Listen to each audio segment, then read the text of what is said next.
Bonjour et bienvenue sur Geekosophie Magazine, le podcast pour les fans de la pop culture et les apprentis philosophes. À chaque épisode, un texte philosophique, un héros de la pop culture. Nous verrons de quelle façon ces héros illustrent les grandes thèses de la philosophie classique et nous les expliquerons ensemble. Aujourd'hui, nous allons parler de Hobbes qui a vécu au XVIIe siècle. Pour nous accompagner dans l'explication de son œuvre, nous allons faire appel à Sisu, du film d'animation de Walt Disney, Raya et le dernier dragon.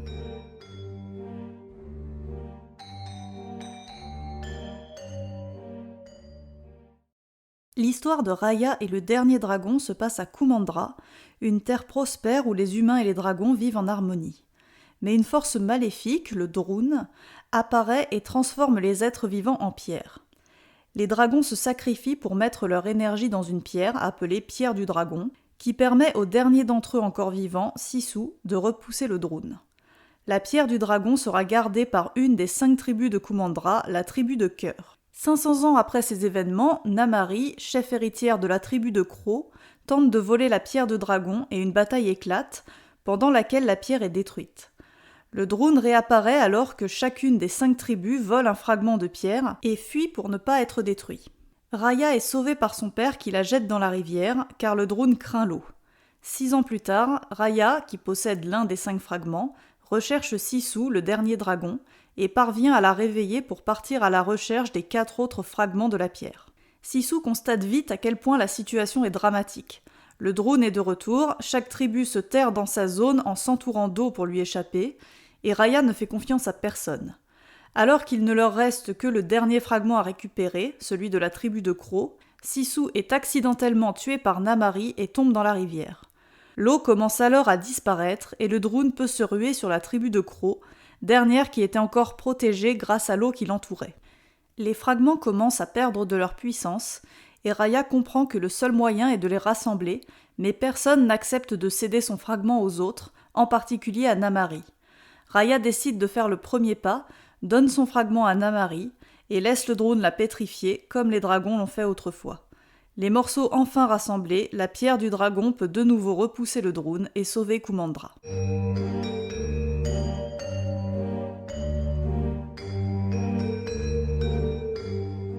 La notion qui va nous intéresser est l'état de nature. Ce concept n'est pas propre à Hobbes, il s'agit d'une expérience de pensée utilisée par plusieurs penseurs de la politique et qui consiste à imaginer ce que serait la vie en l'absence de toute société et de loi. La version de Hobbes est connue pour son pessimisme et son image très négative de la nature humaine. Cet état de nature serait, selon lui, un état de guerre de tous contre tous. Commençons par lire ensemble un extrait du chapitre 13 du Léviathan de Hobbes. Le titre de ce livre, qui renvoie au monstre biblique, est utilisé comme métaphore de l'État. Un monstre effrayant qui doit venir punir ceux qui désobéissent aux lois, pour préserver une société stable et en paix, et pour ne pas retomber dans l'état de nature qui sera décrit ici. Le texte que je vais lire comporte quelques coupes, mais je ne les signalerai pas pour la fluidité de ma lecture. Nous pouvons trouver dans la nature humaine 3 causes principales de querelles. Premièrement, la rivalité. Deuxièmement, la méfiance. Troisièmement, la fierté. La première de ces choses fait prendre l'offensive aux hommes en vue de leur profit, la seconde en vue de leur sécurité, la troisième en vue de leur réputation.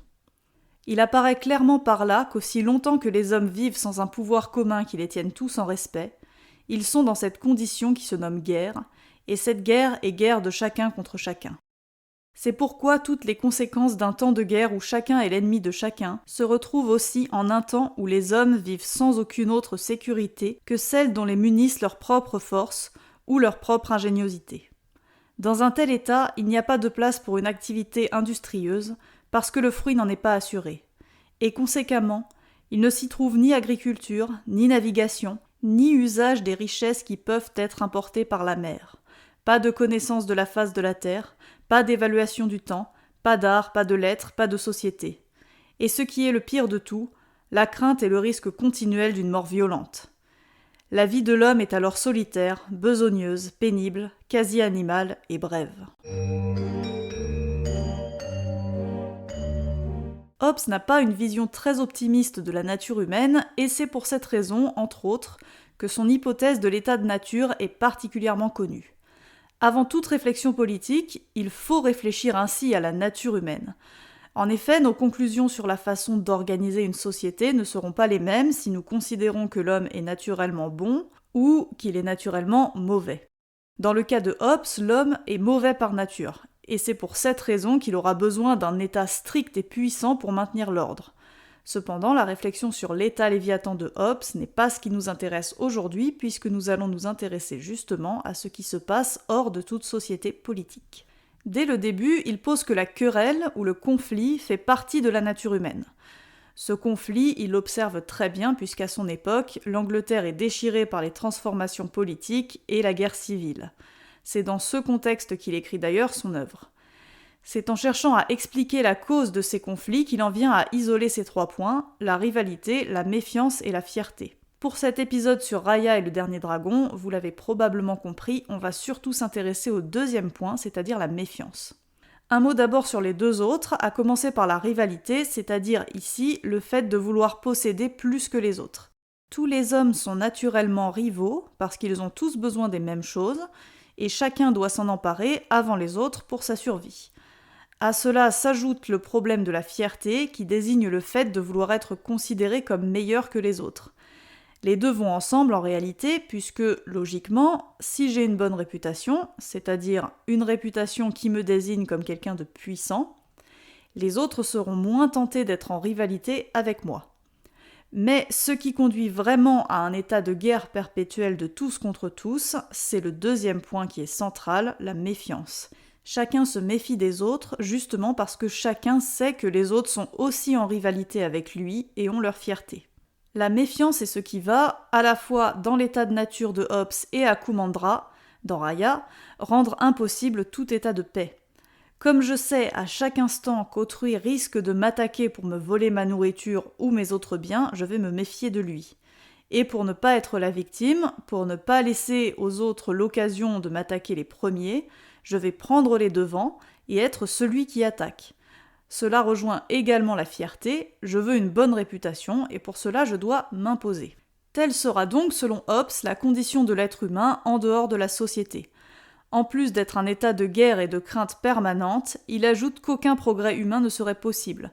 Dans la suite d'exemples que nous avons lus, il est question notamment de, premièrement, l'agriculture, qui serait impossible puisque pour avoir le courage de se lancer dans l'agriculture, il faut croire que nous allons récupérer le fruit de notre travail et en profiter, ce qui n'est pas garanti dans l'état de nature. Deuxièmement, la science et la recherche ne seraient pas possibles non plus, car ce sont des activités qui se font essentiellement en commun par une collaboration entre plusieurs personnes, et aucune collaboration n'existe dans l'état de nature où on a continuellement peur d'être trahi par ses pairs. Enfin, pour la même raison, il n'y aurait ni art ni littérature. Absolument rien, aucune production humaine ne pourrait donc se développer dans un état de nature en guerre. Le seul moyen de bâtir une société humaine est d'arrêter la guerre. C'est la condition de possibilité de toute activité. Mais pour pouvoir arrêter la guerre, il faut se débarrasser de la méfiance. Il faut que j'arrive à croire que, si je n'attaque pas les autres, je ne serai pas attaqué non plus. Pour Hobbes, le seul moyen de faire disparaître cette méfiance est le recours à l'État léviathan, qui punira tous ceux qui ne respectent pas le contrat. Pour Sisu, le dernier dragon de Kumandra, il faut accepter de faire confiance. Après le prologue du film, racontant comment le Droun a été vaincu la première fois, nous découvrons l'existence harmonieuse des habitants de Kumandra. La paix règne, et on peut l'expliquer par le fait que le père de Raya, qui dirige la tribu de Cœur et garde la pierre de dragon, prône la confiance et la foi en l'être humain. La confiance est bien le contraire de la méfiance, cet élément central qui provoquait la guerre de tous contre tous dans l'état de nature et qui est absent de cette société. Chez Hobbes, l'état de nature ne peut se terminer que lorsqu'on se met d'accord sur une première loi, arrêter la guerre. Cette loi doit être renforcée par un sacrifice d'une partie de notre liberté. En acceptant de me soumettre à cette loi et donc en renonçant à ma liberté absolue, je garantis la sécurité de tous et donc la liberté réelle de faire ce que je veux tant que ça ne nuit pas à autrui. À Kumandra, ce contrat est fait en quelque sorte par le sacrifice des dragons. Pour arrêter le Droun, cette force maléfique de destruction, les dragons savent qu'ils doivent céder leur pouvoir à l'un d'entre eux, de la même façon que les hommes cèdent une partie de leur liberté à l'État Léviathan de Hobbs pour assurer leur sécurité.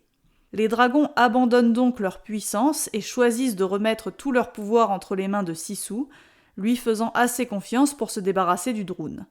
C'est donc ce renoncement à leur puissance naturelle, puisque les dragons sont tous changés en pierre par la suite, qui permet d'instaurer la paix et une existence sociale.